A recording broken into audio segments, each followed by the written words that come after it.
Hi, இந்த வீடியோவில் பியூட்டிஃபுல்லான ஃபெதர் ஸ்டிச் தான் பார்க்க போகிறோம். 4 லைன் ட்ரா பண்ணிக்கோங்க. இந்த லைன்ஸ் வந்து ப்ராக்டிஸ்க்காக தான். ஃபர்ஸ்ட் லைனில் இந்த மாதிரி கீழேருந்து மேலே எடுத்துட்டு, தேர்ட் லைனில் மேலேருந்து குத்தி ஃபுல் த்ரெட்டையும் கீழே இழுக்காமல் கொஞ்சமாக இழுத்துட்டு, செகண்ட் லைனில் இந்த மாதிரி மேலேருந்து கீழே கொஞ்சம் கேப் விட்டு இப்படி வெளியில் எடுத்துக்காங்க.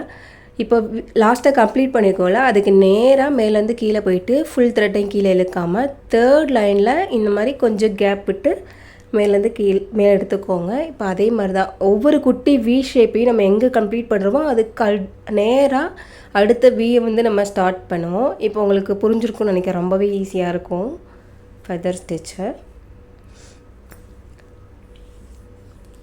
குட்டி குட்டி வி ஷேப் அதை ஞாபகம் வச்சுட்டிங்கனாலே ரொம்பவே ஈஸியாக இருக்கும். இது அப்படியே விடாமல் இதில் பீட்ஸ் ஒர்க் ஆட் பண்ணிங்கன்னா ரொம்பவே சூப்பராக இருக்கும். நான் ஒயிட் பீட் ஆட் பண்ணி டிசைன் பண்ணியிருக்கிறேன். ரொம்பவே சூப்பராக இருக்கும். இது ஸ்லீவோட பார்டராக யூஸ் பண்ணலாம், நம்ம யோக் பாட்டுக்கு யூஸ் பண்ணலாம், நிறைய இடத்துல இந்த டிசைன் யூஸ் பண்ணலாம். பார்க்க ரொம்பவே சூப்பராக இருக்கும். தேங்க்யூ.